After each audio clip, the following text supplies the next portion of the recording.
आज का दिन आपने बताया कि पेरेंट्स डे है और पेरेंट्स यहाँ आए हुए हैं बच्चों के। ये बड़ी अच्छी बात है कि बच्चों के पेरेंट्स यहाँ आए हुए। सहयोग क्या है और उसमें मनुष्य क्या-क्या पाता है वो तो आप जान सकते हैं। लेकिन आज मैं आपको एक छोटी-सी बात बताने वाली हूँ कि माता-पिता का संबंध बच्चों के साथ कैसा होना चाहिए। सबसे पहले तो हमारे 2 संबंध बन ही जाते हैं बच्चों के साथ, जिसमें एक तो भावना होती है और एक में कर्तव्य होता है।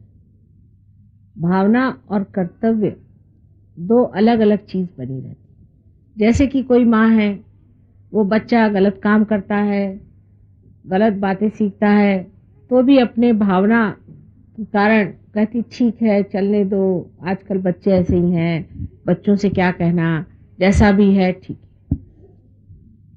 दूसरी माँ होती है कि वो सोचती है कि बच्चों को कर्तव्यपरायण बनाए।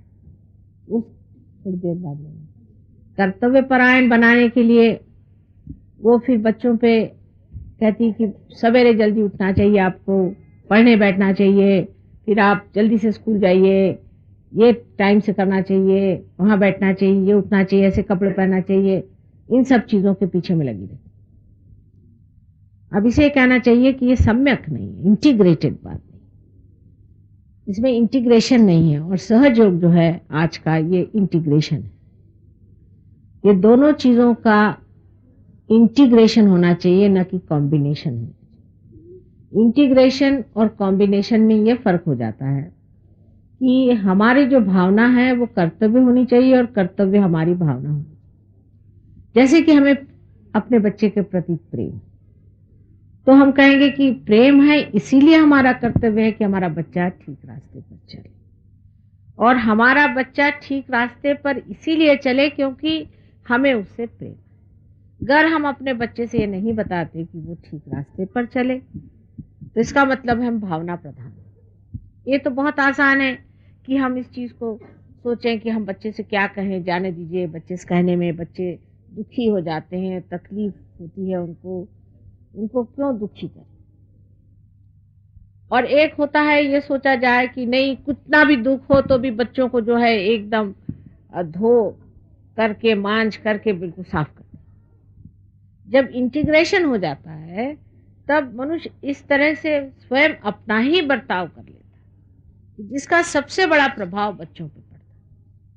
जैसे कि पिताजी तो हैं आलसी नंबरी एक, समझ लीजिए, और या तो शराब पीते हैं, सिगरेट पीते हैं, या माँ है बहुत गुस्सैली है, बच्चों को मारती पीटती झिड़कती रहती है, तो उसका असर बच्चों पे अपने आप पड़ जाता है। ऊपर से आप चाहे उन्हें कितनी भी सदुपदेश दें और कितनी भी बातें बताएं, वो ये देखते हैं कि ये लोग कैसे। कुछ बताने से कभी फर्क नहीं होने वाला, जो फर्क होता है वो देखने से होता है कि हमारे माँ बाप का बर्ताव कैसा है, उनका दूसरों के साथ बर्ताव कैसा है, और उनका हमारे साथ बर्ताव कैसा है, उनका आपस में बर्ताव कैसा है। बच्चे हमेशा ये चीज़ देखते रहते हैं। एक छोटा सा किस्सा है कि एक औरत बहुत दुष्ट स्वभाव की थी और उसके ससुर बुढ़े हो गए थे, तो उनको वो जो दूध वगैरह देती थी तो एक बड़ा गंदा सा बर्तन था मिट्टी का, उसमें दिया करती, और वो बेचारे उसी में दूध पीते थे, और वो बच्चा जो था उनका वो ले जा करके दूध अपने दादा को देता था। एक दिन वो बर्तन टूट गया तो बच्चा जोर जोर से रोने लगा, तो उन्होंने कहा कि भाई इसमें रोने की कौन सी बात है, वो तो टूट गया, इसमें जोर जोर से रोने की क्या बात है। तो बच्चे ने कहा कि मैं ये सोच रहा था माँ कि जब तुम बुढ़ी होगी तो मैं तुमको किस चीज में दूध दूंगा। तब उसका दिमाग जगा कि देखो बच्चे ने ये बात समझ ली, और फिर कहा अच्छा अगर दूसरा आ सकता है तो बहुत अच्छी बात है, अब मैं नहीं रोऊंगा क्योंकि उसमें मैं तुमको दूध दूंगा। तो बच्चे हमेशा ये देखते रहते हैं कि आपका बर्ताव कैसा है, और इसकी जो छाप बच्चे पड़ती बड़ी गहरी होती बनिस्बत इसके कि आप सुबह शाम बच्चों को लेक्चर देते हैं। इसलिए जो लोग सहयोगी यहाँ पर हैं या जिनके बच्चे यहाँ पर पढ़ते हैं, उनको समझ लेना चाहिए कि क्या आप में वो सम्यक ज्ञान आया है या नहीं। सम्यक ज्ञान आने पर मनुष्य कितना भी समझाए तो बुरा नहीं लगेगा, कितना भी प्रेम करे तो भी खराब नहीं होगा। आप लोगों पे मेरा अनंत प्रेम है और बहुत बार आपको मैं समझाती भी हूँ, लेकिन आप लोग न बुरा मानते हैं और नहीं आप बिगड़ गए। इसकी वजह यह है कि सम्यक ज्ञान से काम करना। अगर बच्चे जानते हैं कि आप उनको पूरी तरह से प्यार करते हैं तो एक बार की भी झिड़की बहुत होती, लेकिन आप हर समय झिड़कते रहिए तो बच्चे कहेंगे इनकी तो आदत ही पकने की। इसलिए बच्चों को बहुत ही संभाल के और प्यार से रखना चाहिए। वास्तविक मैं तो यह कहूं कि प्यार ही से रखें, और जब कभी बच्चों में कोई दोष देखें, कुछ देखें, 2-4 बार देखने के बाद शांति से उनको बिठा करके और कहें कि ठीक नहीं। आपको आश्चर्य होगा कि आपका अगर उनके साथ सद्व्यवहार रहा तो वो इस घबराहट में कि कहीं इनका प्यार ना कम हो जाए, एकदम ठीक हो जाए। लेकिन अगर आपने कोई प्यार ही कभी बच्चे को जताया नहीं, हर समय ये ठीक से रखो, वो ठीक से रखो, इसे ये करो, वो करो करते रहे, तो बच्चे ये सोचेंगे कि ये तो इनकी आदत है और इन्होंने एक और बात कह दी तो क्या कर ले। तो अपना व्यवहार सम्यक होना चाहिए। अपने देश में भी हमने लोग देखे कि अपने बच्चों के लिए झूठ बोलेंगे, चोरी करेंगे, चकारी करेंगे, ये करेंगे, वो करेंगे, यहाँ तक कि उनका बस चले तो देश भी बेच डाले। और कुछ लोग होते हैं कि प्रदेश में खास करके वो अपने बच्चों की इतनी भी नहीं परवाह करते हैं कि अगर बच्चे मर रहे हो तो उनके मुंह में पानी डाल। ये दोनों चीजें इसलिए क्योंकि सम्यक नहीं है। उनको यही रहता है कि हमारा कारपेट नहीं गंदा होना चाहिए, हमारा डोर जो है साफ रहना चाहिए और हमारी गाड़ी ठीक रहनी चाहिए और बच्चों को काम करना चाहिए, उसके पीछे पड़े रहते हैं। और यहाँ हम लोग बच्चों खराब करते रहते हैं, खासकर माएँ बहुत बच्चों खराब करते और पिता भी कभी कभी बच्चों खराब करते। तो पहले अपने और देखना चाहिए कि हम बच्चों को क्यों खराब करते। इस कदर उनको प्यार नहीं देना चाहिए कि जिससे बच्चे खराब हो जाए, आपकी बात न सुने, मनमानी करें, या बच्चे ये सोचें कि हाँ ये तो हम इनको सब समझा लेंगे, ये तो अपने हाथ की बात। इस कदर उनको गलत रास्ते पे हम डाल देते हैं अपने अति प्यार से। उसी प्रकार कभी कभी हम उनके साथ बहुत सख्ती करने से भी उनको हम इस तरह के बना देते हैं कि वो हमसे मुंह मोड़ लेते हैं, फिर हमारा वो मुंह नहीं देखना। दोनों चीज के बीचों बीच सहज हो गए सुषुम्ना नाड़ी पर, और सुषुम्ना नाड़ी पर चलना चाहिए। न तो अति प्यार के बहाव में रहना चाहिए और न ही अति कर्तव्य के बहाव में, किंतु आत्मा के बहाव में चलना चाहिए।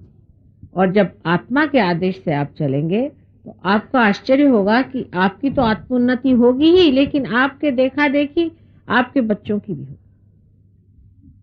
ये सहयोग का स्कूल इसलिए नहीं बनाया गया कि देश में स्कूल कम है। स्कूल तो बहुत लोग बनाएंगे, बना भी सकते हैं, पैसा भी बना सकते हैं, बच्चे पढ़ भी जाएंगे, ग्रेजुएट भी हो जाएंगे और सब हो जाए। सहयोग का स्कूल बनाने का मेरा विचार सिर्फ एक बात से था कि हमारे देश में आज ऐसे नागरिकों की जरूरत है कि जो एक विशेष रूप के आदर्शवादी हों, और ये विशेष रूप के आदर्शवादी बच्चे कहाँ तैयार हों। उनके लिए कोई ऐसी शाला होनी चाहिए जहाँ इसकी पूरी व्यवस्था हो। उसी प्रकार टीचर्स का भी हाल। अगर टीचर्स चिड़चिड़े हो, हर समय ये खराब वो खराब, इस तरह की बेकार की बातों में दिमाग लगाते होंगे तो बच्चे भी वैसे हो जाएंगे मटेरियलिस्टिक। या तो अगर टीचर भी ओवर इंटेलिजेंट, माने बच्चों के बहुत प्यार दुलार में उनको पढ़ाई लिखाई न दे तो बच्चे भी वैसे हो जाए। इसलिए टीचर्स पे भी बड़ा उत्तरदायित्व है कि वो अपनी जीवनी को इस तरह से सुधारें कि बच्चों के सामने एक बड़ा भारी आदर्श खड़ा हो जाए। जो लोग याद करें कि हमारे ये टीचर थे, उनकी एक विशेषता ये थी, उनकी ये विशेषता थी। तो ये काम बहुत पहुंचे हुए लोगों का है। पहले गुरु जो होता था रियलाइज सोल होता और बड़ा पहुंचा हुआ होता था। इसीलिए अब आपका गोत्र जो है आपकी यूनिवर्सिटी सहयोग का है, और सहयोग के योग्यता के ही हमारे टीचर्स होने चाहिए और वहां के बच्चे होने चाहिए। आदर्शवादी उत्तम अत्युत्तम विद्यार्थी स्कूल से निकले। इसका मतलब ये नहीं कि वो बड़े रईस बन के और बड़े कहीं वो बन करके घूमेंगे, लेकिन ऐसे होंगे कि आधार हो इस संसार का। जैसे कि श्री गणेश आधार है, इसी प्रकार हमें अनेक आधार खड़े करने हैं। इसीलिए हम सहयोग की व्यवस्था में ही एक स्कूल चलाने के पीछे लगे हुए हैं। और इसी प्रकार अब एक बड़ा स्कूल भी आपका बम्बई में बनने वाला है, उसका भी श्री गणेश हो गया, उसका भी फाउंडेशन स्टोन पड़ गया। और आशा है आप लोग सब अपने दिल को पूरी तरह से साफ करके और इस ओर बढ़ें कि हम अपने बच्चों को एक विशेष रूप के आदर्शवादी विद्यार्थी बनाएंगे और सब मिल करके काम करें। बच्चों में झगड़ा और उनमें जो उत्पात करने की बातें हैं उसको किस तरह से निकाल देना चाहिए और उसका कैसा किसी तरह से पूरी तरह से नाश कर देना चाहिए, ये सब कुछ यहाँ पर मैं चाहती हूँ कि पेरेंट्स को भी सिखाया जाए। लेकिन जब इस तरह की अच्छे से इसकी गतिविधियों का जब अच्छे से सब काम शुरू हो जाएगा, तब आप देखिएगा कि पेरेंट्स में भी बहुत बदल हो जाएगा और बच्चे भी बदलेंगे। इसी तरह से सारा संसार बदल सकता है और तो मुझे कोई मार्ग दिखाई नहीं देता। इसलिए आप समझ लें कि आपका भी बड़ा महत्व है और उसको महत्व को में नज़र में रखते हुए आप सब लोग उस ओर बढ़े और इस स्कूल को बहुत यशस्वी करें और होगा ये, ऐसा मैं सबको आशीर्वाद देती हूँ।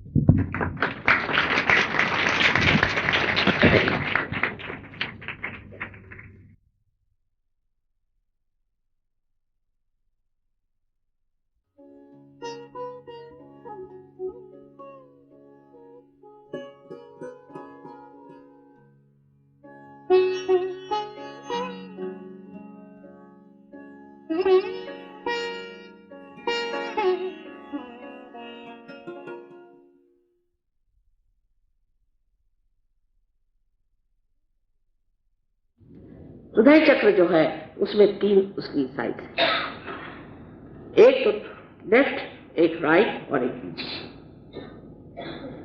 राइट साइड में श्री राम का स्थान है। श्री राम जो पिता तुम, जो कि बेनेवोलेंट किंग है, जो सोक्रेटिस ने बताया ऐसे राजा जिनको सिवाय लोगों के हित के और कुछ सोचता नहीं। हित कैसे होगा, लोगों का ठीक कैसे होगा, उनका भला कैसे होगा। उन्होंने जो कुछ किया इस संसार में सिर्फ एक विचार से कि मनुष्य का भला कैसे। नंगे पांव वन में गए कि वहां की भूमि उनके चरणों से वाइब्रेट हो जाए। सारा नाटक खेला, दुखदाई नाटक था। शरीर तो उनका था ही जो सहन करता था, लेकिन यह सारा नाटक उन्होंने खेला सिर्फ दिखाने के लिए कि एक आदर्श राजा कैसा होना चाहिए, एक आदर्श पिता कैसे होना चाहिए, एक आदर्श पुत्र कैसे होना चाहिए। ये आपका राइट हार्ट है।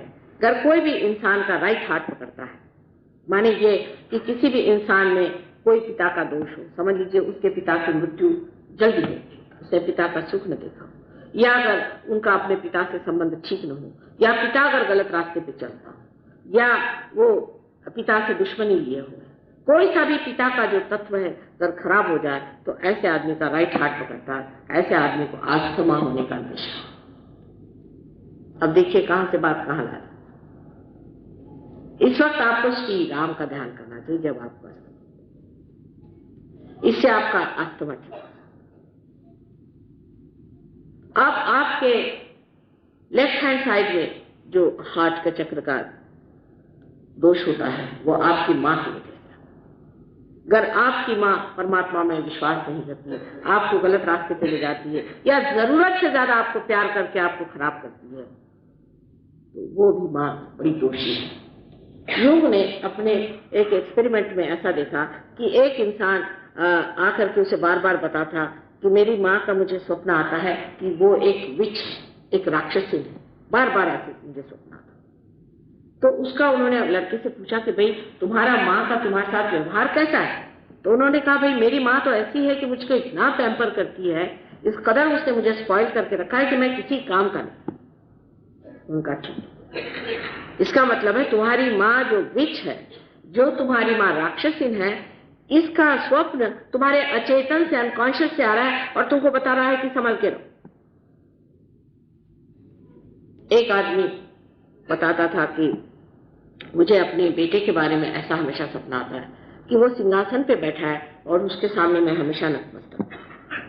यूंग ने पूछा कि तुम्हारा अपने लड़के से कैसा रिश्ता है? कहने मैंने दूसरी शादी कर ली, मैं उस लड़के की परवाह नहीं करता हूँ, उसको वो तो घर के नौकर जैसा ही है, किसी काम का नहीं। और मुझे ऐसा सपना था।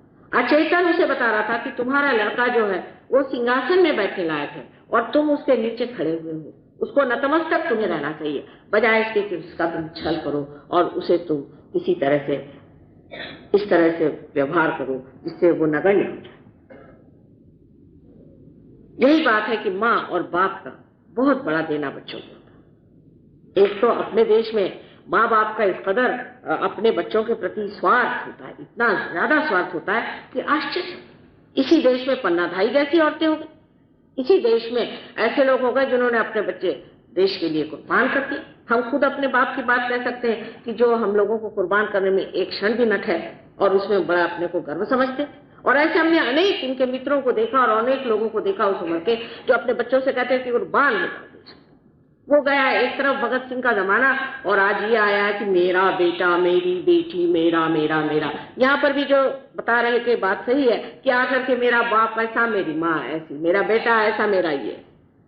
दूसरा एक्सट्रीम है इंग्लैंड में, जो मैंने आपसे कल बताया कि अपने बच्चों को ही मार डालते, काम सब। ये दो एक्सट्रीम के बीच में मनुष्य को रहना। अपने बच्चों के प्रति भी आपका बड़ा भारी परम कर्तव्य है कि उनको खराब लगना। उनको ये नहीं लगना चाहिए कि हमारे माँ बाप हमारे आदर्शों से छोड़ते। लड़के हैं सिगरेट पीते हैं बचपन से, उनको बुरी आदतें लगती हैं, इसका कारण उनके माँ बाप और कोई नहीं। अगर लड़के बिगड़ते हैं तो माँ बाप उसके कारण।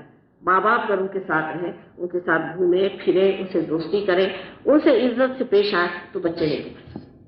अब ये दोनों चक्र जो हमारे अंदर है, और माँ के दोष से अनेक रोग आ सकते हैं। माँ के दोष से ऐसे ऐसे रोग आते हैं कि जिसका निवारण करते करते हम पगला जाते हैं। खासकर टीबी की बीमारी जो है ये माँ से। किसी को अगर टीबी की बीमारी है तो जिसकी माँ बचपन में मर गई हो या माँ का प्यार जिससे न मिला हो, जिस आदमी ने माँ को जाना नहीं, उसे टीबी की बीमारी। आप सोचिए इस देश में, इस महान देश में जहाँ की माँ की लोग पूजा करते हैं, वहाँ कितने लोगों को टीबी हो जाती है। इसका मतलब यह है कि माँ जो है बच्चों को खराब कर रही है, माँ उनको दोष लगा रही है, माँ उनसे बुरी तरह से पेश आ रही है। इसका ये नहीं मतलब कि आप बच्चों को हर समय डांटते रहे, फटकारते रहे, लेकिन एक अपनी प्रतिष्ठा के साथ अपने बच्चों के सामने ऐसा एक उदाहरण रखना चाहिए कि बच्चे देखें कि ये देखिए ये हमारी माँ है, इनका बर्ताव कैसे है और हमारा बर्ताव कैसे। आप ही उनके सामने अगर बहुत चीप तरीके से रहे, रात दिन अपने श्रृंगार में घूम लगी रहे या पति से हर समय लड़ती रहे, तो वो बच्चा भी आपकी क्या इज्जत करे। स्त्री में जब तक वो बात नहीं आएगी तब तक वो बच्चे नहीं करेंगे। वही बात पिता की। जब पिता स्वयं शराब पीता है, आवारा है, घूमता है, घर में नहीं बैठता है, बच्चों से मिलता जुलता नहीं है, बीवी को बातें सुनाता है, ऐसों के बच्चे कैसे हो? क्या बड़े अच्छे हो सकते? वो जगह है जहाँ 99 भाजने लग्न संस्कार रहा, जो छोटे छोटे उम्र में जो संस्कार हमारे ऊपर लगते हैं वो ऐसे ही होते हैं जैसे कि जिस घड़े के कच्चे रहते वक्त जो उस पर दाग पड़ जाए, उसी प्रकार वो पक्के हो जाते हैं।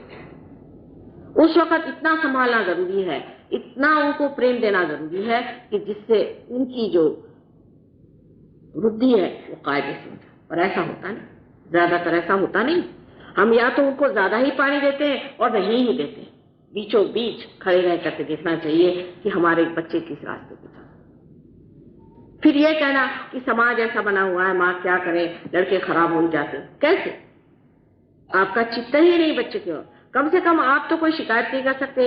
इंग्लैंड अमेरिका में तो लड़कों को डोल मिल जाता है, 18 साल में तो बेकार जाता है, और आप लोग तो जिंदगी भर उन बच्चों को पालते हैं। फिर भी क्या हुआ, थोड़ा सा शराबी तो पीता है ना, सिगरेट पीता तो आजकल सभी पीते हैं, उसको गंदी आदतें थोड़ी बहुत औरतों के पीछे भागता है, कोई हर्ज नहीं। इस तरह से अगर आप अपने बच्चों के प्रति अपना रुझान रखें, ये तो इसको मैं कहती हूँ कि आप उनके दुश्मन हो गए। क्योंकि जो आपका कर्तव्य है उससे अगर आप च्युत हो गए तो आपने उनको तो ऐसे गड्ढे में ढकेल दिए। यहाँ तक मैंने सुना है कुछ लोग जो अपने को बहुत अंग्रेज समझते हैं कि साहब मैं तो अपने बेटे के साथ बैठकर शराब पीता हूं। क्या कहेंगे आप? इस प्रकार की जिनकी मनोवृत्ति है, ऐसे लोग न जाने क्यों माँ बाप हो जाते और होने पर भी उन बच्चों को रात दिन खराब किया जाता। नहीं तो इतना बच्चों के साथ कड़ा ये होता है कि बच्चे घर से भाग खड़े हो जाते हैं, सोचते हैं हमारे माँ बाप को हमारे प्रति कोई प्रेम ही नहीं, उनको कोई दुलार ही नहीं। इसलिए मैं कहती हूँ कि आप सहयोग में अपने बच्चों को ले आए, पार होने के बाद हम देख लें, उसके बाद बात और हो जाती। पर पहले आप पार होइए। अगर माँ बाप की अकल खराब हो तो बच्चों को पार करा के भी क्या फायदा? वो तो गलत रास्ते अपने जो आप बच्चों को सिखाएंगे और हम उनको सही रास्ते सिखाएंगे तो कहेंगे हमारे बाप तो एक बात कहते हैं और माता जी दूसरी बात कहते हैं। हमारी लड़की है वो रियलाइज हो, तो एक दिन कहती है कि नानी एक बात बताइए कि जो शेर होता है इसने पूर्व जन्म में कुछ खराब काम किया हो। मैंने कहा क्यों? क्योंकि उसके माँ बाप कहते हैं कि तुम इंसान को खाओ और उसको भगवान कहता मत खाओ, तो वो क्या करे? देखिए उसके सामने ये प्रश्न खड़ा हो गया कि इससे पूर्व जन्म में कुछ बुरे कर्म करे होंगे, नहीं तो ये ऐसे माँ बाप से क्यों पैदा हुआ कि जो कहते हैं कि इंसान को खा। यही प्रश्न हमारे दिमाग में आना चाहिए कि आखिर ऐसा कौन सा हमने पूर्व जन्म में कर्म किया है कि जिसके कारण हम अपने बच्चों को ठीक रास्ते पर नहीं लगा सकते। ये दोनों चक्र ठीक हो जाने से आपकी माँ और बाप ये दोनों स्थितियां जो है ठीक हो जाती हैं। आप अगर बाप हैं तो आप बाप की दृष्टि से ठीक हो जाते हैं, अगर आप पुत्र हैं तो आप पुत्र की दृष्टि से ठीक हो जाते हैं, अगर आप माँ हैं तो आप माँ की दृष्टि से ठीक हो जाते हैं, और आप अगर माँ की बेटी है या पुत्र है तो उस तरह से ठीक हो जाते हैं। ये दोनों चक्र ठीक हो जाने से ही अपने देश के जो नवयुवक हैं ये संभलेंगे।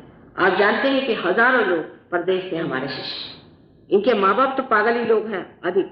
वो लोग शराब पीना, रात भर बाहर रहना, वहां की औरतें 4-4 बार शादियां करती हैं, आदमी 6-6 बार शादियां करती हैं और सब अनाथालय में बुढ़ापा काटते हैं। ऐसे बेचारों ने कौन से कुकर्म किए होंगे कि ऐसे उनको माँ बाप। पर ये लोग जब सहयोग में आ गए तब ये अब समझ गए कि अब हमारी शादियां हो गई सहयोगियों में, अब हमारे यहाँ बड़े बड़े ऋषि मुनि पैदा हो रहे हैं और इनके लिए हमें कैसे बताओ। उन्होंने एक नई धारा बना ली है कि इनके सामने किस तरह से रहना। तो जो भी कार्य अब सहयोग में हो रहा है उसमें सबसे बड़ी चीज जो ध्यान में रखने की है कि हमारी आत्मा क्या बोलती है। और आत्मा शब्दों से बोलती नहीं है, वो ये चैतन्य लहरियों से बोलती है और उसी से जाना जाता है कि हम कहाँ चल रहे हैं। अब बीच का जो चक्र है ये साक्षात देवी जगदम्बा का है, जो कि सारी सृष्टि की माँ है। ये जगदम्बा जो है ये भक्तों का रक्षण करती है। जो भक्त इस गोल जगह बनाई हुई जगह है जहाँ है, जहाँ पर कि भक्त लोग सब लोग भगवान को खोजते हैं, उनका रक्षण करते। उनके लिए उन्होंने राक्षसों का वध किया, उनका रक्त पिया, उनके भूतों के भूत खा लिए, उन्होंने संहार कर करके इन लोगों को।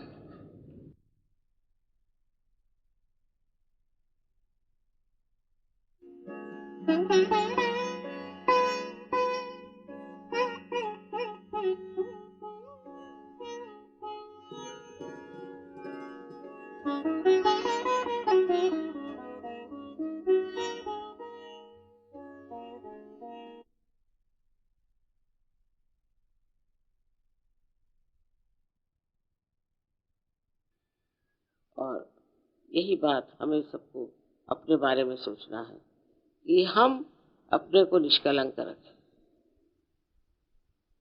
ये करते वक्त आप बुद्धि पुरस्कार नहीं हुए, बुद्धि से नहीं, फिर आपको लगेगा अरे बाप रे बड़ी मेहनत की चीज, पर आप इसे छोड़ दें। अपने चित्त को ही आप समझा दे कि देखो भाई गलत काम मत। अगर आप इस बात पर पूरी तरह से जम जाए कि हमें ये सब गंदे काम नहीं करने थे, ये सब गंदगी है, तो कोई दुनिया की शक्ति आपको उसमें से हटा नहीं सकती। इसलिए मैं कहती हूँ कि सबसे आसान है कि बच्चों जैसे उनका मोहब्बत स्वभाव, उनका भोलापन, उनकी सादगी। पर आज मैं देखती हूँ प्रदेश में इन बच्चों पे बड़ा जबरदस्त आघात आ रहा है। न जाने किस किस प्रकार के गड़बड़ काम करते हैं बच्चों को नष्ट करने। इसका मतलब कोई बड़ी नेगेटिव फोर्स चल रही है जो इनका सर्वनाश करना चाहती है। इसलिए हमें यहाँ हिंदुस्तान में बहुत सतर्क होना चाहिए कि ये नेगेटिव फोर्सेस यहाँ ना आए। हमारी जो संस्कृति है वो तो बहुत सुंदर है और उसमें बच्चे पनपते भी बहुत सुंदर है, पर आपकी जिम्मेदारी है कि आप सतर्क होकर अपनी और अपने बच्चों की ओर देखें। माँ बाप को बच्चों को बताना होता है कि ये गलत काम है, नहीं करना, ये ठीक चीज नहीं करना, हम सहयोग हैं। ये कहने में कोई हर्ज नहीं और ये बताने में बिल्कुल भी हर्ज नहीं। आजकल लोग सोचते हैं कि बच्चों से अगर बताया जाए कि तुम ये काम मत करो, ये काम मत करो, इसका तो मतलब ये हो जाता है कि हम बच्चों को रुकावटें डालते हैं।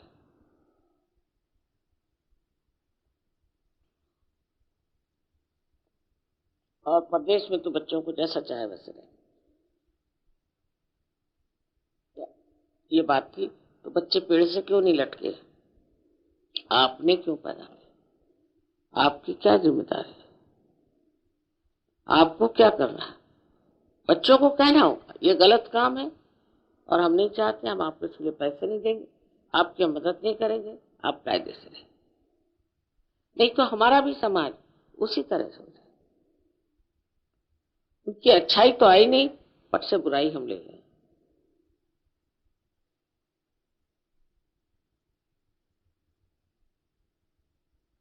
आशा है आप लोग समझ लेंगे कि गणेश जी का कार्य सहज में कितना महत्वपूर्ण है,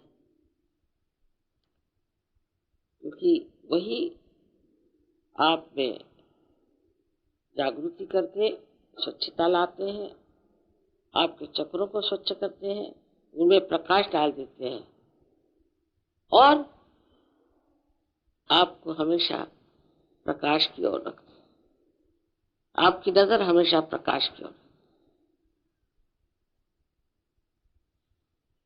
ये चीज आपको आत्मसात करनी है कि हम श्री गणेश को किसी भी तरह से अपमानित नहीं करेंगे कभी भी जिंदगी में।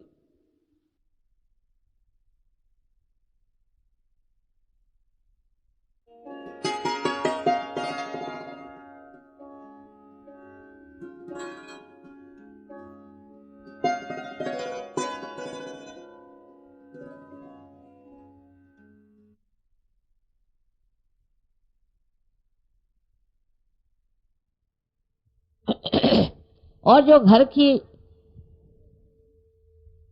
डिसिप्लिन है वो खराब हो जाए। जिस घर में डिसिप्लिन नहीं होगी उसके बच्चे खराब हो जाए, उसका समाज खराब हो जाएगा। आज विलायत में क्या होता है, वहां की स्त्री इसकी जिम्मेदार नहीं समझती कि उसको समाज को बना कर रखना, समझदारी से रहना है और पूरे समय लड़ती रहती है। लड़ने झगड़ने से कभी भी घर में शांति नहीं आ सकती। शांति लाने के लिए क्या करना है? पति से सुझाव करना है, उससे बात करनी है कि आखिर क्या बात है, क्यों ना हम दोनों प्रेम के साथ रहें, जिससे हमारे बच्चे ठीक। परदेश में कुछ भी सीखने का नहीं, क्योंकि उनका समाज बिल्कुल विचलित हो गया। एक एक औरत है वहाँ 8-8 शादियां करती है और रईस हो जाती है। उसको बस पैसे की लालच। वो अपनी सामाजिक स्थिति के लिए जिम्मेदार नहीं। वो नहीं सोचती कि हमारा समाज मेरे सर पे बैठा हुआ। आज भी हिंदुस्तान का समाज इतना बिगड़ा नहीं, उसका कारण माताएं अच्छी। और माताओं को भी जबरदस्ती नहीं करनी, समझाना चाहिए, उनसे दोस्ती करनी चाहिए और उनको अपने बराबर समझ करके और ठीक रास्ते पे रखना चाहिए।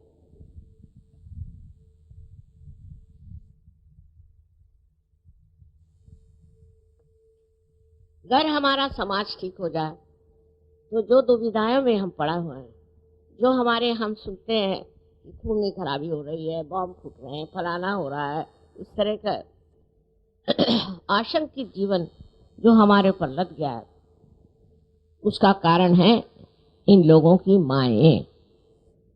उन माँओं ने अगर इन बच्चों को ठीक से रखा होता तो आज वो इस तरह से बेकाबू नहीं, इस तरह से गंदे काम नहीं। उनको एक तरह से ऐसा जीवन मिल जाना चाहिए कि जो अत्यंत पवित्र हो और अपनी पवित्रता को वो हमेशा माने और उसकी स्वच्छता रखे। क्योंकि जब पवित्र जीवन होगा तभी आपकी शक्ति जो है वो चलेगी, नहीं तो शक्ति खत्म हो जाए। तो यही सोचना चाहिए कि शक्ति का आधार पवित्रता, और जब उसमें पवित्रता नहीं रह जाएगी तो शक्ति जहां के तहां बैठ जाएगी और आप निःशक्त हो जाएंगे। अमेरिका जैसे देश में मैं देखती हूँ कि बच्चे एकदम निःशक्त, कहते हैं कि 65% लोग अमेरिका में अब या तो बीमार पड़ जाएंगे या पागल हो जाएंगे।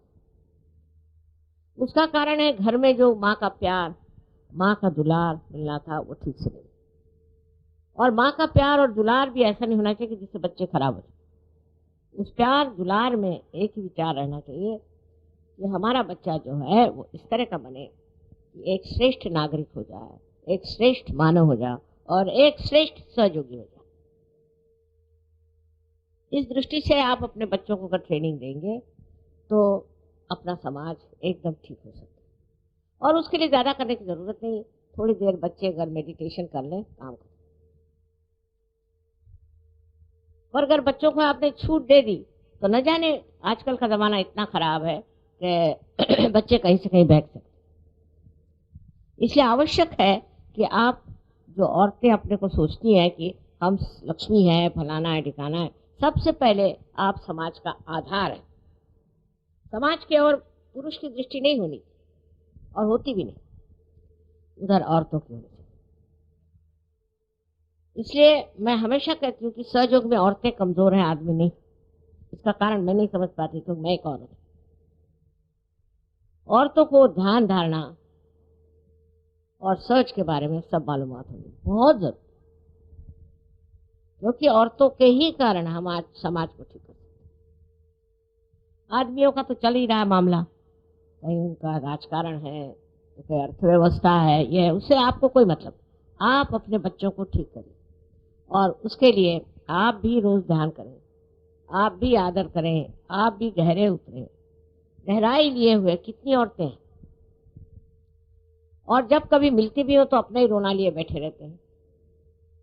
इसलिए मैं आज कह रही हूँ कि अगर आप शक्ति हैं तो आप शक्ति स्वरूपा होइए और उससे जो समाज का भला करना हो करिए, उससे आपके देश का, अनेक देशों का कल्याण हो।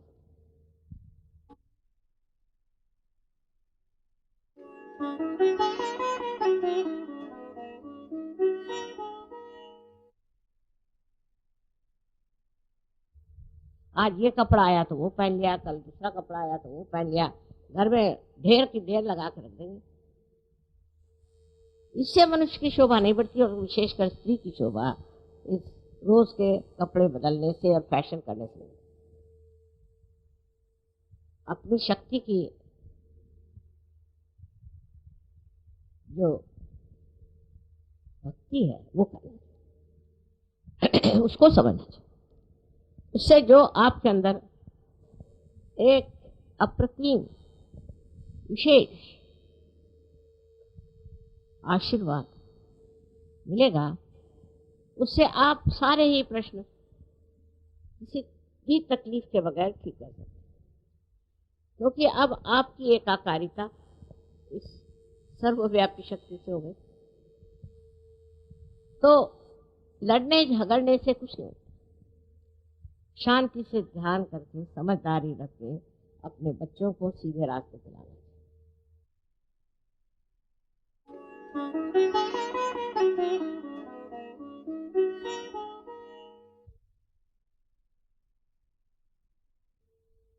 स्त्री के बारे में हमारे देश में अनेक बातें कही गई हैं, और हम अपने भारत माता को भी, उसको भी हम एक माँ के रूप में,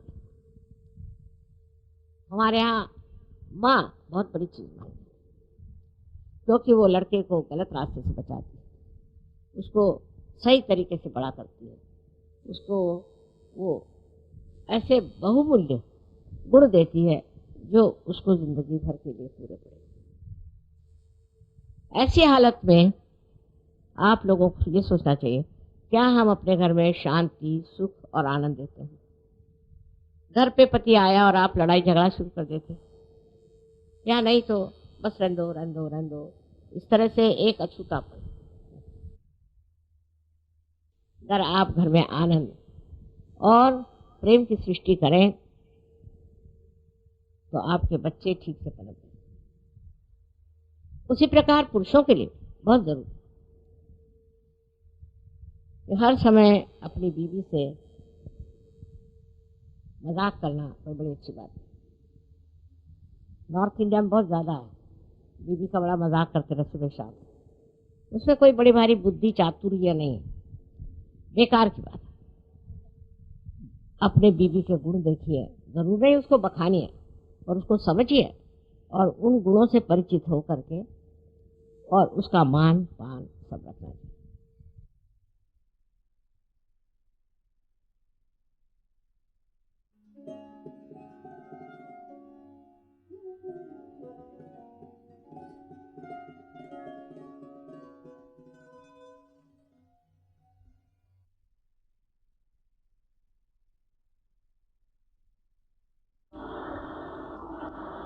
आज मैं आपके सामने एक ही प्रस्ताव रखती हूँ, क्योंकि आप जानते हैं हमने विश्व निर्मल धर्म की स्थापना कर, लेकिन विश्व धर्म जो है उसकी संस्कृति भारतीय है। संस्कृति बिल्कुल पूरी तरह से भारतीय है, उसमें कोई भी हम लवलेश नहीं। जो भारत में आएंगे उनको भारतीयों जैसे रहना पड़ेगा, हमारे ढंग से रहना पड़ेगा, क्योंकि ये संस्कृति हजारों वर्षों से बनाई गई है। सोच समझ के इसमें जो गलतियां हैं उसे ठीक करके, अनेक वर्षों से बिता करके इसमें से जो कुछ भी दोष है उसे निकाल करके ये संस्कृति बनाई गई। और इस संस्कृति में एक ही बात निहित है कि अपना चित्त हमेशा निरोध में, अपने चित्त का निरोध, अपने चित्त को रोकिए। आप देख लीजिए दिल्ली शहर में कहीं भी जाइए, सबकी आंखें इधर उधर घूमती रहती हैं हर समय, किसी के आंख में शुद्धता नहीं पाई, यहाँ तो वासना भरी, इसे लस्ट और ग्रीड करें। चित्त का निरोध तभी हो सकता है कि जब हम इस तरह से अपना भी लिबास रखें और दूसरों का भी लिबास इस प्रकार रहे जिसमें कि मनुष्य सौष्ठवपूर्ण हो, असुंदर न हो, लेकिन उसमें वासनामय चीजें न। जीवन के हर व्यवहार, हमारा जीवन अत्यंत सौष्ठवपूर्ण होना चाहिए। सौष्ठव का मतलब होता है सु से आता, जिसमें शुभदायी चीज, जिससे सबका मन पवित्रता से भरे, ऐसा स्त्री का स्वरूप, पुरुष का स्वरूप होना चाहिए, उनका आचरण होना चाहिए, उनका व्यवहार होना चाहिए। लेकिन हम लोग जो उनकी बुरी बातें हैं पूरी तरह से, और जो उनकी अच्छी बात है उसे हम नहीं सीख पाते, और अपने को ये समझ करके कि हम एकदम से बड़े भारी आधुनिक बन गए, इस आधुनिकता के जो शाप है उससे आप वंचित नहीं रह पाए। अपने बच्चों की ओर नजर, अपने बच्चों में भी भारतीय लानी चाहिए। बच्चों में आदर, आस्था, भक्ति, नम्रता सब होना चाहिए। शांति से बैठे। अब आप महाराष्ट्र के बच्चे देखिए, सीधे बैठे रहे। मैंने कभी नहीं देखा कि बच्चे इधर उधर देख रहे हैं, ये कर रहे हैं, हंस रहे हैं, बोल रहे हैं। कभी आप देखिए शांत ध्यान देते। पर आप अंग्रेज बच्चों को देखिए तो इतना दौड़ते हैं कि उनको सबको बाहर रखा जाता है, उनकी माओं को भी बाहर रखा जाता है।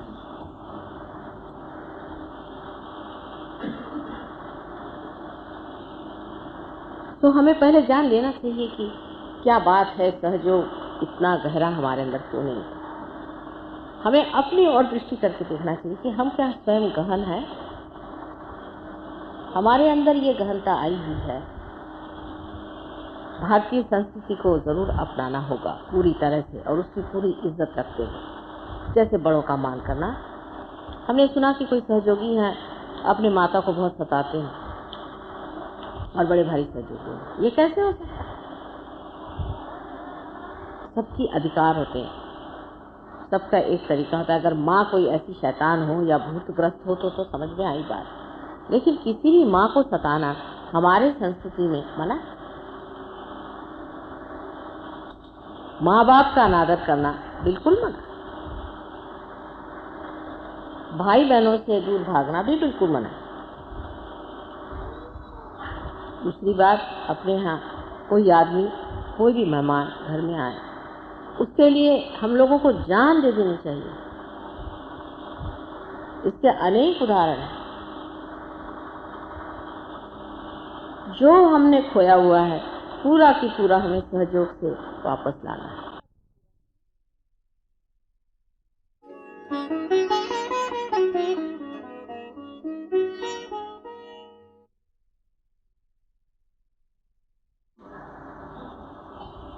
शुरू से ही स्त्री के प्रति ऐसी निंदनीय वृत्ति रखने से औरत हमेशा असुरक्षित, इनसिक्योर रहती है।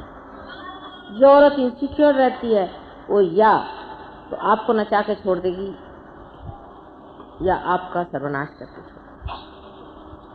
स्त्री के अंदर पूरी इज्जत और मान आप दीजिए। बच्चों को, बच्चों से भी आप मान से बात करें। आप बच्चे हैं, आप विशेष हैं, आप सहयोगी हैं, आपका मान होना चाहिए। आप बड़े जैसे बैठिए, आप सहयोगियों जैसे बैठिए। ये अगर आप अपने बच्चों को समझाने लग जाएं तो बच्चे कहाँ से कहाँ पहुँचते। लेकिन ये बात बहुत कम पाई जाती है। ज़्यादातर हम लोग बच्चों को झड़कते ही रहते हैं, उनके अंदर कोई इज्जत की भावना नहीं आती। जब उनके अंदर इज्जत की भावना नहीं आती है तो बच्चे उसी तरह से बर्ताव करते हैं जैसे आपके नौकर लोग बर्ताव करें। मैं तो कहती हूँ नौकरों को तक हम लोगों को एक इज्जत से बाकायदा, जैसे कुटुंब पद्धति हमारे यहाँ है, उसको संभाल के सारे कुटुंब को संभाल के सबको प्यार दे करके अपनी न बात करें। इस तरह से कि बहुत सी औरतों की भी आदत होती है, मैंने देखा कि हमें तो ये चीज़ पसंद है, हमें ये पसंद नहीं, ये सफाई नहीं हुई घर में, वो नहीं हुआ, ये ठीक होना चाहिए। आप करिए या आपका, और खुश होइए। और 3 बार खराब हो तो 4 बार ठीक करिए।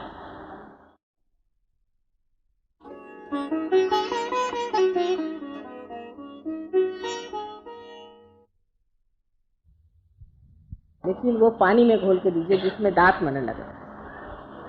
पानी में घोल के दी हुई चीनी बच्चों के लिए बहुत ज़रूरी। डॉक्टरों का इस मामले में मत सुनो। वो तो जनरल चीज़ चलाते कि अब चीनी मत खाओ। सब लोग चीनी नहीं खा रहे, फिर नमक नहीं खाओ, सब लोग नमक नहीं खा रहे। भाई जिसको जिस चीज़ की ज़रूरत है वो खाओ। बच्चों को चीनी की ज़रूरत बहुत है, उनको आप चीनी दीजिए, लेकिन ऐसी चीनी न दीजिए जो दांत में वो खाएं या जिस तरह की, पर चीनी जो कि पेट में चले। दूसरे ये कि गर्मियों के दिनों में कोकम नाम का एक फल आता है, महाराष्ट्र इसमें मिलेगा। उसको भिगो लिया रात, उसको दूसरे दिन चाहे तो थोड़ा उबाल लिया, उसका रस निकाल के उसमें चीनी डाल दी, चीनी डाल करके और उसको रख लीजिए, दिन भर बच्चे को पीजिए। अगर जॉन्डिस जैसी बीमारी हो जाए तो मूली के पत्ते को, छोटी छोटी जो पत्तियां होती हैं उनको उबाल लीजिए, कोमल जिसको कहना चाहिए अभी अभी नवीन जो निकले, उनको उबाल करके उसमें खड़ी शक्कर मिला करके या चीनी जो वाइब्रेटेड हो मिला करके बच्चे को दीजिए और कोई पानी न दे। 1 दिन के अंदर बच्चे का जॉन्डिस ठीक हो सकता है। और गर्मियों में मूली का रस कर दे सके तो बहुत ही अच्छा है। मूली खूब खाने को दीजिए बच्चों के लिए मूली बहुत फायदे की चीज़। और उनको ऐसी ऐसी चीज़ें दीजिए जिससे कि उन पर बहुत ज़्यादा फैट न पड़े। हमारे यहाँ तली हुई चीज़ बच्चों को दे देते, कुछ सोचते ही नहीं। तली हुई चीज़ बिल्कुल नहीं देना। और दूसरा, यहाँ पर एक लीव 52 भी अच्छी दवा मिलती है, वो अगर शुरू कर दें तो 1 साल के अंदर वो भी चल सकती है। लेकिन वो बनती है एक चीज़ जिसको हम कहते हैं मराठी में एरोण्या, हमारा हिंदी में पता नहीं क्या कहते हैं। छोटी छोटी काली काली चीज़ होती है, इतनी बड़ी बड़ी, जो बेर के साथ मिलती है। एरोनिया करके, इतनी छोटी छोटी। हमारे नागपुर में बहुत होती है कि नागपुर में किसी को लीवर का ट्रबल नहीं होता, सब बच्चे खाते हैं। नहीं नहीं नाही नाही ते नाही, तुळशीचं बी नाही, ते एरोनिया म्हणून एक आपल्या आमच्या नागपूरला होतं बा, मला इतकं माहिती. नाही नाही, लहान हो, अगदी लहान बारीक असतं, एवढं एवढं काळं काळं, म्हणजे असतं ते चिरौंजी के दाने जो होते हैं ना, उसके ऊपर का जो होता है चिरौंजी के दाने के ऊपर का, उसी जैसे छोटी चिरौंजी, वो भी चल जाए चिरौंजी. और जब जाड़ा पड़े तो सौंठ थोड़ी सी पीस करके उसमें चीनी मिला करके सवेरे दें बच्चों, जाड़ा पड़े. और गर्मी में ये चीज. दूसरी चीज के गन्ने का रस, जितना बच्चा पी सके उतनी चीज अच्छी है उसके लिए. गन्ने का रस, उसमें अदरक डाल, नींबू, ये सब फायदा करता है. और बच्चों को ज्यादातर ये कर रहे वो कर रहे ऐसे नहीं करना चाहिए. सवेरे उठो, जल्दी चलो, ये करो, ऐसे नहीं करना चाहिए. इससे इनकी जिसको आप लोग किल्ली कहते हैं, स्प्लीन खराब हो जाती है, और इसी से ब्लड कैंसर हो जाता है. हेक्टिक लाइफ जो लीड करता है उसको ब्लड कैंसर होता है. हेक्टिक नहीं बच्चों को बनाना चाहिए, बच्चों को बहुत शांतिपूर्वक रखना चाहिए, समझे ना. अब लीवर का रख लीजिए, आपको खुद लीवर है, आपको खुद लीवर की ट्रबल है, सारा मुंह पे जो है लीवर से तो आया. तब लीवर है, माने आपको बचपन में खूब तल तल के पूरियां खिला रही, पूरी खाना, पराठे खाना, ये सब गंदी चीज है. और वो रख के रात में फिर बासी खाना, ये भी एक शौक है. पराठे तो बिल्कुल बंद कर दीजिए आप लोग.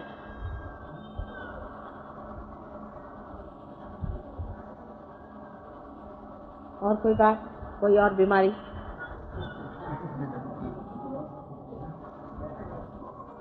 और कोई बात है?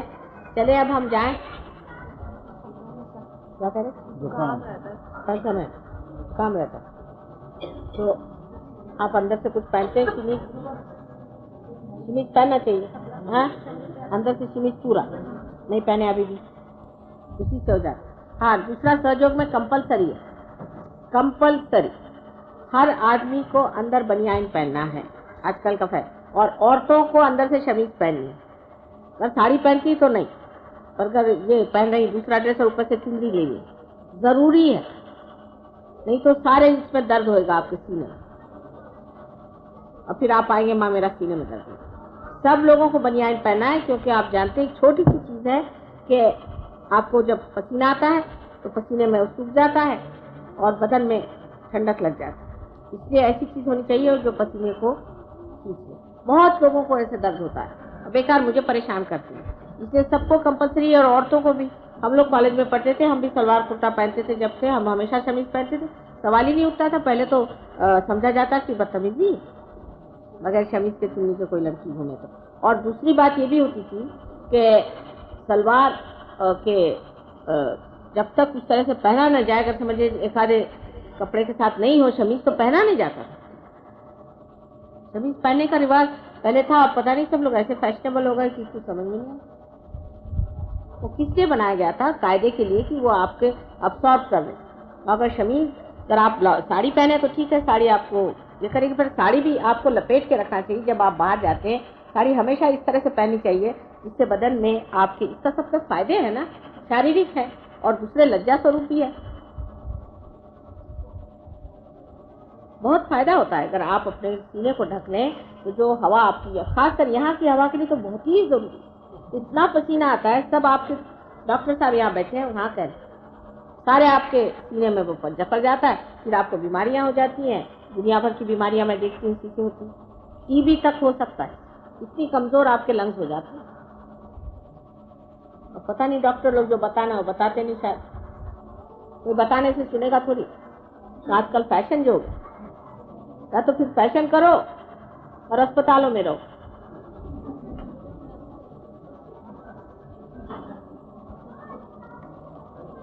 पूरा बदन ढक के रहना चाहिए जब भी बाहर जाए, क्योंकि उससे तकलीफ हो जाती है.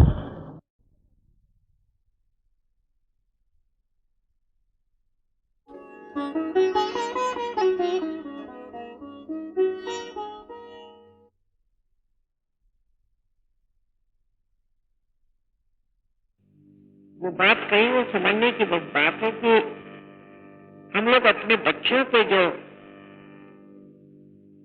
जबरदस्ती जुल्म करते हैं उसे हम जुल्म नहीं समझते।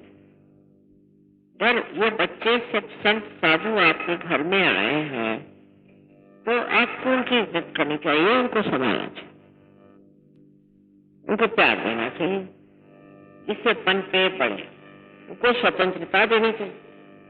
वो कभी गलत काम कर नहीं सकते, वो संत साधु हैं, लेकिन आपकी दृष्टि में फर्क है। आप हर जगह अपना ही एक, मराठी में कहते हैं कि मनगटशाही अभी नया शब्द सीखा मैंने, और नहीं तो हिटलर शाही, सब शाही लगा।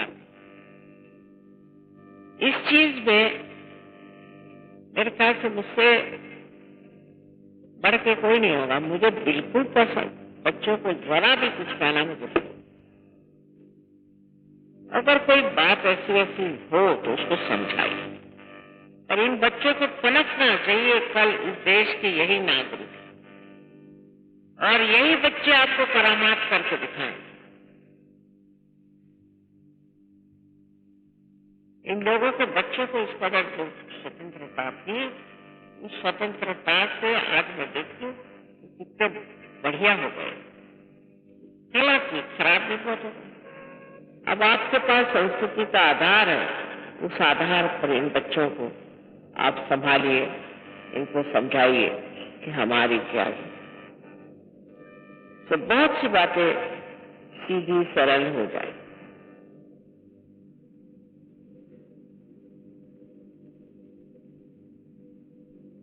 हमारे देश के बारे में, उनके जो महान लोग हो गए उनके बारे में किसी को कुछ मालूम ही नहीं, कोई कुछ जानता ही नहीं कि कितने त्याग से हमने स्वतंत्रता पाई। इन बच्चों को बताना चाहिए, घर में फोटो लगाने चाहिए बड़े बड़े लोगों के, जो बड़े बड़े नेता हो गए, कैसे कैसे संग्राम हुए वो समझाने चाहिए, स्कूलों में वो समझाना चाहिए, उसी तरह के वहाँ वातावरण होना चाहिए।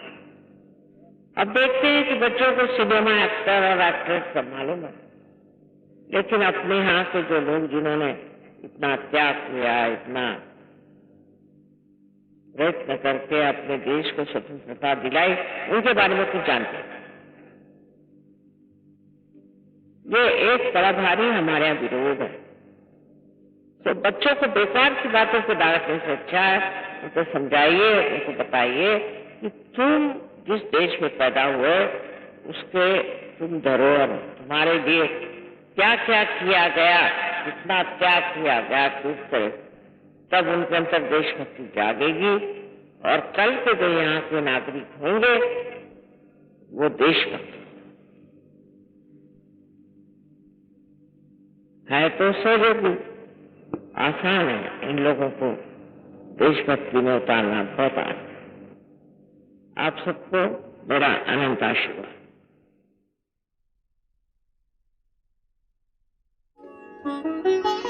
Thank you.